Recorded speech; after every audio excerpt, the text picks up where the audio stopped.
Sorry, but we've already left while I was using the bathroom at the rest stop. Luke called me, and I was surprised because it was an odd time.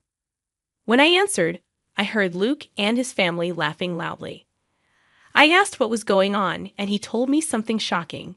They were all going to have fun together, and I could go back home and clean or something. I was really looking forward to this trip, even though I had some doubts about traveling with Luke's family. I was excited about staying in a fancy hotel. I felt really hurt and betrayed that he would leave me alone at a rest stop like that. Despite feeling angry, I replied calmly, saying it was okay. But I couldn't forgive him. Today was not just any day. It was our wedding anniversary and my birthday. And we had planned this trip together. He'll regret this. My name is Lucy Mitchell. I'm 33 years old and I'm a housewife. Luke is my husband. We got married exactly 1 year ago on my birthday. Luke is romantic and he always loved celebrating our special days. He grew up in a wealthy family, so he's used to grand celebrations. Luke's family owns a big company and they're really rich. Luke sometimes acts a bit spoiled, but I know he loves me. We met through a matchmaking agency. I almost gave up, but luckily Luke liked me too. I wasn't just interested in his money. I wanted a real relationship. After we got married, we started our life together in a small apartment. But Luke wanted a bigger house. But I disagreed. Even though Luke's family was rich, a big apartment seemed unnecessary for just the two of us. I suggested we live in a place that matched our budget for now, since we could always move later if we wanted. But living in the city was expensive, and I felt guilty about the $1,200 rent. Don't worry about it, Luke said. My dad will take care of it. Even though Luke was the heir to Mitchell Securities, I thought there would be some fairness for other employees. I wondered if this was really okay, but the next month, his salary went up by $500. Your dad's amazing, I said. Being able to raise your salary like that. It was time for a raise anyway, Luke replied. I won't let you face any hardships, Lucy. Count on me. Even though Luke relied on his father's influence for money, I was grateful for the raise and didn't question it. By the way, I'm having dinner with my parents today, Luke said. Just a family dinner, not business. Wait, like a regular dinner? I asked. Yeah, nothing special, Luke said. I should be back by 10. Take care. It was unexpected. Even after marrying me, Luke casually mentioned dining with his parents on a regular evening. I felt caught off guard. Usually, as his wife, I'd be invited too. Not that I wanted a free meal, but building a good relationship with my in-laws was important. I couldn't understand Luke's actions and started feeling uneasy about our marriage. After that dinner incident, Luke frequently went to his parents' house for reasons like, "It's my cousin's birthday," or "Mom asked me to come over." Being a new bride, I just nodded, thinking it was normal. But one day, when I had dinner with a friend and Luke was absent, she looked surprised. He goes home that often and leaves you behind for a cousin's birthday. That's crazy, she said. She had been married for 5 years and had more experience than me. Realizing her reaction was common, I felt embarrassed. You're right, it's weird, I admitted. But according to Luke, it was normal. Don't take this the wrong way, but hasn't he really grown up yet? My friend asked. Her comment hit me hard. It was unusual for a 35-year-old, even one set to take over his dad's business, to prioritize family events after getting married. I regretted not recognizing Luke's true nature before marrying him. When I returned home after dinner with my friend, I felt down. I'm home, Lucy. Where have you been? Luke's mother asked from the living room. Luke was apparently out, maybe at a convenience store. Why are you here? Weren't you and Luke supposed to dine out tonight? I asked. That got canceled due to some issue at the restaurant, she explained. I thought Luke had messaged you just a bit ago, didn't you check? She pointed out. I looked at my phone, and indeed, 10 minutes ago, Luke had messaged that he'd be home early. But that was just about when I got off the train. There's no way I could have gotten home and started dinner in such a short time. Yes, he did message, But I saw it just now, I explained. What the heck? This is the problem with kids from single-parent households. You can tell they weren't raised right. My mother-in-law's words stabbed me in the heart. Indeed, I was raised in a single mother's home. After my mom gave birth to me, my father passed away due to an illness. Despite that, my mother did her best to raise me lovingly. I wish she wouldn't say things that belittled my mother's hard work. It has nothing to do with being raised by a single parent. I just hadn't seen the message yet, I retorted, clearly irritated. But she brushed off my comment and changed the subject. Well, anyway, I've always noticed this, but your house is quite small, she said. I think it's average. It's suitable for just the two of us, I replied. You can't be serious. I feel sorry for Luke living in such a cramped space. My interactions with my mother-in-law continue to stress me out. Both my mother-in-law and father-in-law, perhaps because of their wealth, often seemed condescending. That's why I never got along with them. Realizing further conversation was futile, I silently started preparing dinner. Ignoring me, she went on and turned on the TV. From that day, she started dropping by unexpectedly more often. Even my father-in-law came along a couple of times. Mostly, they'd complain about how dirty the kitchen was or how cramped the house felt.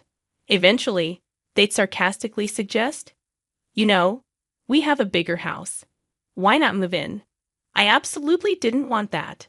I firmly declined every time. They always visited when Luke wasn't home, so he didn't know about their snide remarks. I once talked to him about it, but his reply was, "Why not?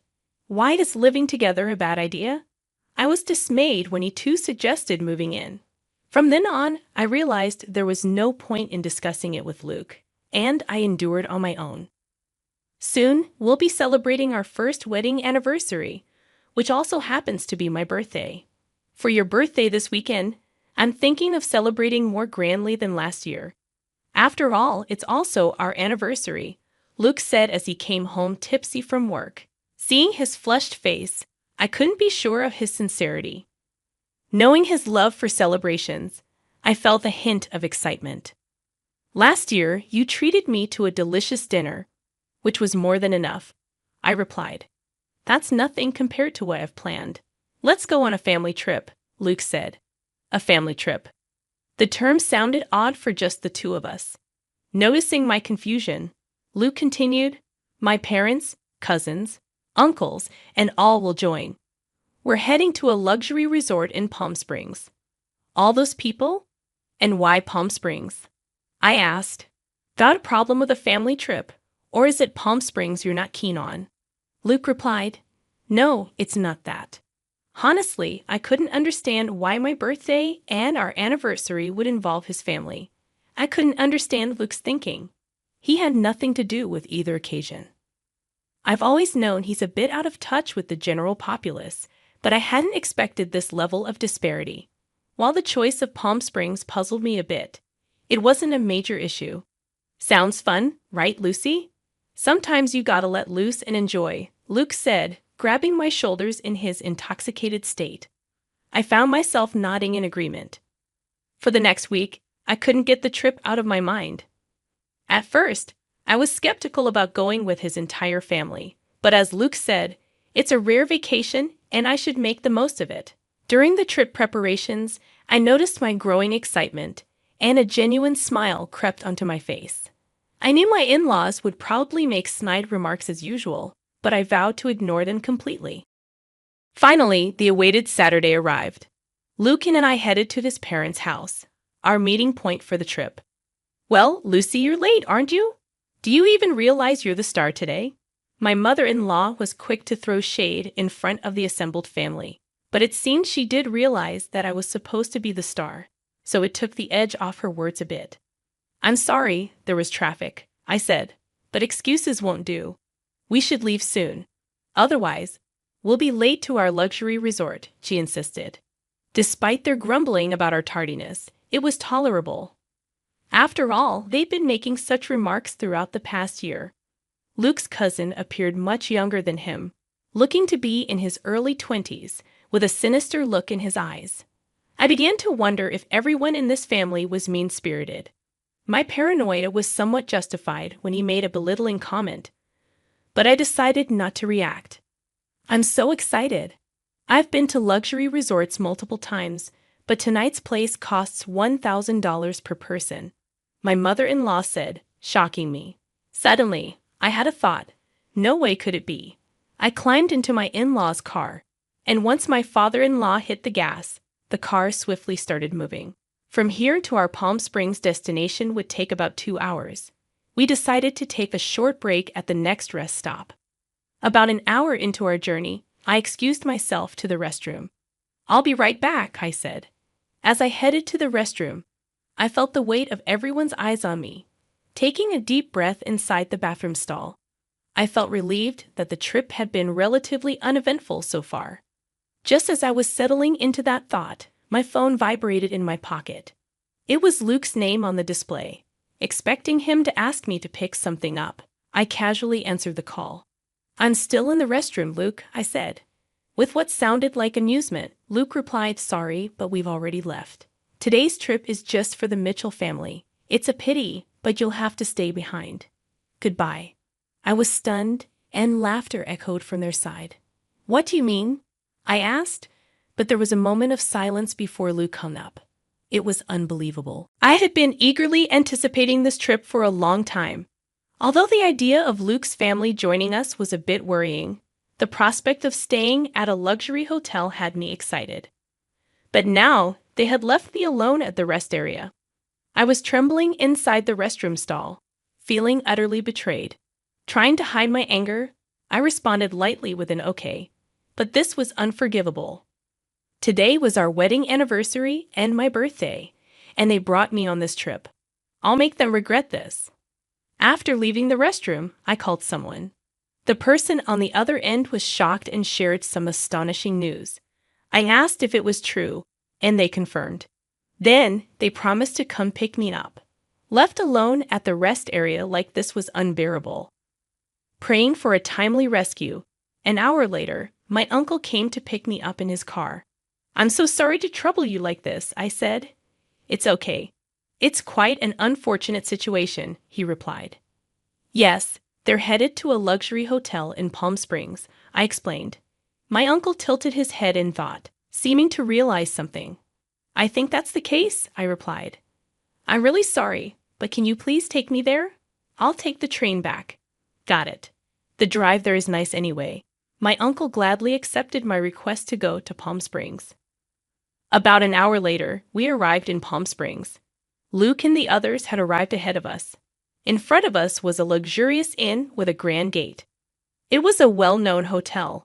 The only luxury accommodation I knew of that costs $1,000 a night. At the reception, I was greeted with a smile by my mother. Lucy, it's been a while, she said, dressed elegantly and smiling gracefully. It was undeniably my mother. This inn has been run by my mother's family for many years, and she currently holds the position of the innkeeper. After becoming a single mother, she began working at this inn, so to me, this place feels like home. I had called my mother from the rest area and was surprised to hear that there was a reservation today from the group at Mitchell Securities. I had a suspicion when I heard they were going to a luxury hotel in Palm Springs, but I never imagined they would be coming to our very own inn. Of course, the family doesn't know that this inn is run by my mother. Still, what a terrible story. Lucy, you can't just let this slide, my uncle said. Yeah, I know. That's why I came here, I replied. Why don't we get you changed over here? He suggested. I prepared to greet them at the dinner table. An hour later, at 6:00 p.m., the in-law family gathered for dinner. I hid in the next room to remain unnoticed. I slightly opened the door to observe the inside. Luke and his family, thinking they were among themselves, were making some rather crude remarks. But when my mother appeared from the other side of the door and greeted them, the room went silent. Today, I will be in charge of serving you. Please let me know if you need anything, my mother said, bowing with perfect grace. There was a tangible tension amongst the family. However, when the food was served, they resumed their inappropriate discussions. For a while, both my mother and I did nothing, simply watching the plates empty before them. It's great that we all could come, We got rid of the bothersome daughter-in-law, and the food is delicious. Perfect, one of them said. Hearing her harsh words, my frustration boiled to an almost uncontrollable point. At that very moment, my mother entered the room with a dessert plate loaded with cake and fruit. Today, I've heard it's Miss Lucy's birthday and also her wedding anniversary with her husband. May I know where Miss Lucy is seated? My mother asked. In response to my mother's question about where to place the cake, the family looked at each other confused. Nobody told you that? My mother asked. There was an awkward silence in the room, and the in-laws exchanged glances. In the end, the mother-in-law raised her hand. I am Lucy, she said. I was too embarrassed to mention it at this age, but thank you all for the surprise. Given that the only woman in the room was the mother-in-law, her reaction was appropriate. My mother gave a faint smile upon seeing her act. Hey, what's so funny? Is it strange to be surprised at my age? She asked. No, not at all.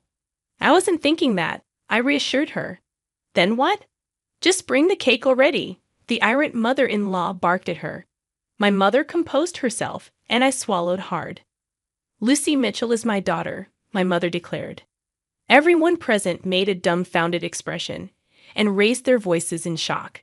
Seeing an opportunity, I swiftly opened the door from the adjacent room and stood next to my mother. Welcome. This innkeeper is my mother. It's a pleasure to meet you, I exclaimed. Lucy, why are you here? And what do you mean she's your mother? Luke asked in confusion. It means exactly that. This inn belongs to my family. I'd also intend to take over this place someday, I explained. Luke had never met my mother before, partly because she was busy with the inn, and partly because Luke and his parents insisted on not meeting her face to face. I had received a phone call from Luke for our wedding introduction, but he never met her in person. I showed my mother a picture of Luke and explained who he was. It was an unconventional introduction, but I believed my mother had accepted him. From your conversations earlier, could you please refrain from mocking and belittling my mother for being a single parent? I pleaded. We just stated the facts, Luke's mother defended. What's with the sudden drama? What grudge do you have against us? Luke questioned. Neither Luke nor his mother seemed to realize the extent of the disrespect they had shown me. Exasperated, I let out my anger that had been building up. If I have any grudges, it starts with you, Luke. I thought you were a good person when we got married, but it turns out you're a mama's boy. You married me, so you should prioritize me above all else, right? Don't join forces with your parents to mock me, I confronted him. Faced with my undeniable logic, Luke was rendered speechless. My mother just listened quietly to my outburst and to my in-laws. Why do you treat me this way? If you find me such a nuisance, I can leave the Mitchell family right now, I threatened. What? You'll become a lonely, poor single woman, Luke's mother sneered. It's okay. Actually, I'm pregnant, so I won't be lonely. And if I inherit this inn, I won't have any financial worries, I revealed. The truth is, I found out I was pregnant last week, and I hadn't told Luke yet. Only my mother knew, which is why she wasn't surprised. A child. What are you talking about? I haven't heard about this. Wait, Lucy, if that's the case, it changes things. You should have told us sooner, Luke said, trying to reason. Upon learning I was pregnant, the family immediately changed their tune, but I couldn't stand their fickle and unreasonable behavior any longer. No, my decision is final. Let's proceed with the divorce through lawyers. I will live happily with my child and my mother, I asserted. Saying this, I opened the door to the hall they were in and left. The door slammed shut with a sharp noise. I'm done with this. My child will be happier without that family, whether they try to change my mind or not, I declared. I received over 30 calls a day from Luke and his parents, but eventually I blocked all their numbers. A few days later, I received a letter from Luke informing me of our official divorce. The letter expressed his regret and pleaded for me to return, but I ignored it and tore it up. I thought he might neglect our child just like he prioritized his parents over me, and I absolutely didn't want that. Being alone and lonely would be his fate, not mine. Currently, I am nurturing my child in my womb and discussing future plans with my mother. Once the child is born and grows a bit, I plan to send them to daycare and join the inn's business. The path to becoming the next innkeeper is long, but I am determined to work hard to raise my child properly.